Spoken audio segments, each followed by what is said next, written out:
Hello everyone, welcome to another video on weekly analysis Pakistan stock market KSE 100। Abdul Hafeez hair.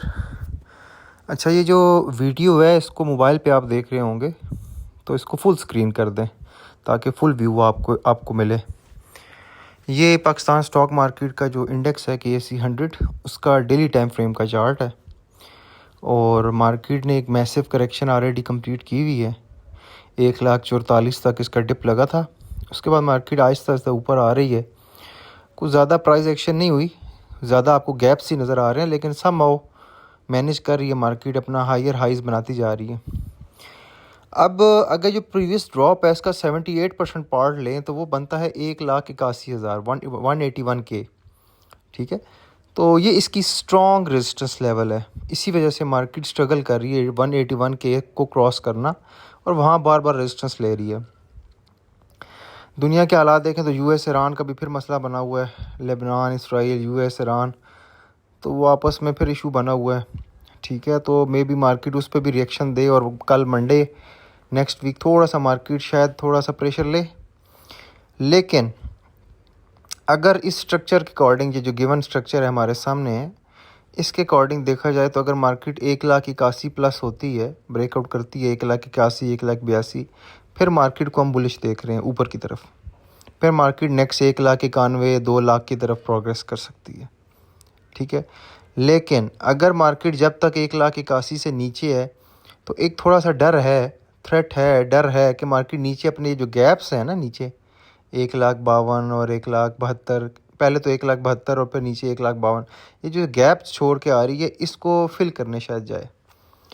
तो next week decisive है, market को choose करना पड़ेगा कि मार्केट ऊपर जाना चाहती है या नीचे। अगर तो ऊपर जाना चाहती है तो 181,000 का इसको ब्रेकआउट करके ऊपर स्टेबल होनी चाहिए मार्केट। अगर ये 181,000 से नीचे रहती है तो फिर हम थोड़ा सा मार्केट को प्रेशर में देखेंगे। तो ये जो नेक्स्ट वीक है डिसाइसिव है, ठीक है, मार्केट के लिए। 181K से ऊपर अगर मार्केट कुछ रहती है, मतलब ट्रेड होती रहती है, स्टेबल रहती है, तो मैं फिर इसको ऊपर जाता हुआ देख रहा हूँ। 1,91,000 क्रॉस करता हुआ देख रहा हूँ और 2 लाख की तरफ प्रोग्रेस होता हुआ देख रहा हूँ।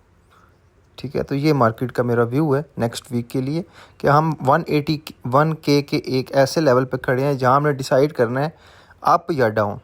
ठीक है, अगर 181K से ऊपर सस्टेन करती है तो बुलिश, और अगर नीचे रहती है तो फिर ये प्रेशर ले सकती है नीचे। कुछ स्टॉक्स को देख लेते हैं। अगर मार्केट नेक्स्ट वीक 181K से ऊपर चली जाती है, 1,81,000 से ऊपर सस्टेन करती है, तो कुछ स्टॉक्स हैं उनको देखना चाहिए। मैपल लीफ है, ये इसकी कॉन्फ़िगरेशन सारी कंप्लीट है, ओवरऑल बेस इसका बड़ा स्ट्रॉन्ग है। तो इसको अगर मार्केट 1,81,000 प्लस होती है तो ये मैपल लीफ जो है ना, अच्छा मतलब काफ़ी ब्रेकआउट्स कर चुका है जो इम्पोर्टेंट है। यहाँ से ये 112, 115 को प्रोग्रेस कर सकता है। लॉन्ग टर्म में तो ये अच्छा स्टॉक है ना, लॉन्ग टर्म में तो 200, 150 की तरफ जा सकता है। लेकिन रियलिस्टिकली शॉर्ट टर्म, रियलिस्टिकली अगले 2-4 दिन, 3 दिन की बात करें तो ये यहाँ से 112, 115 लगा सकता है। ठीक है, और अगर ये नहीं लगाता, नीचे आ जाता है, तो 102 से नीचे नहीं आना चाहिए। अगर 102 से नीचे आता है फिर डिस्टॉर्ट हो जाएगा इसका ये जो अप मोमेंटम है। तो इसको 102 से ऊपर रहना चाहिए टू क्वालिफाई फॉर टारगेट जो 114, 112 हमने लगाया हुआ है। ठीक है, दूसरा ऑप्शन है FCCL, फौजी सीमेंट। ये भी हायर हाइज बना रहा है लो के बाद, और एक structure Aahista Aahista accumulation expand कर रही है, और ये ब्रेकआउट भी हो चुका है और उसके बाद उसका टेस्ट भी हो चुका है 56 के आसपास। तो ये भी आपका 58.36 पे है, तो ये भी 64, 65 को प्रोग्रेस कर सकता है।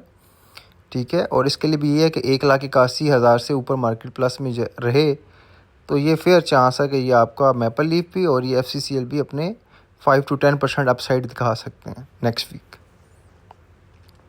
इसके अलावा पाक इलेक्ट्रॉन है, इसने ब्रेकआउट अभी दिया नहीं है, कुछ तो दे चुका है ब्रेकआउट, लेकिन मैसिव ब्रेकआउट अभी रहता है 45 का।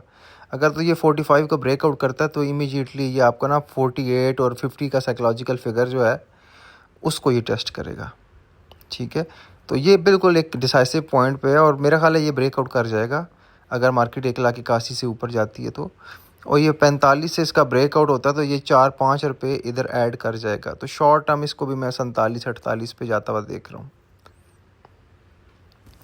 इसके अलावा लॉट कैम है स्ट्रक्चर वाइज, तो ये वेव 4 के अंदर है और पहले हमें ट्रायंगल नज़र आ रही थी लेकिन स्ट्रक्चर चेंज हो रहा है। मे भी थोड़ा सा नीचे आ जाए, लेकिन ओवरऑल ये थोड़ी कंसोलिडेशन के बाद अगर ये ऊपर वाइट ट्रेंड लाइन को क्रॉस करता है 30 से प्लस होता है तो फिर ये 2-3 रुपये ऐड करेगा और ये आपको 33, 32, 33 पे जाता हुआ लगेगा।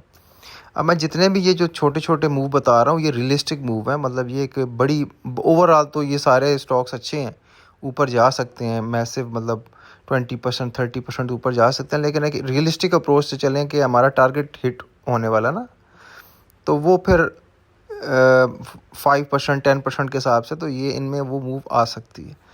तो 30 अगर ये क्रॉस करता है ब्रेकआउट देता है तो ये आपका 32 33 आराम से लगा सकता है 10%। तो ये था मेरा वीकली एनालिसिस।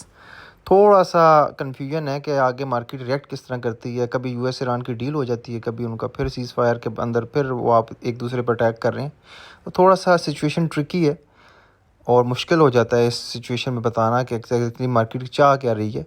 लेकिन चार्ट्स के ऊपर तो यही लग रहा है कि 1,81,000 एक रेजिस्टेंस लेवल है, यहाँ से मार्केट प्रेशर ले सकती है।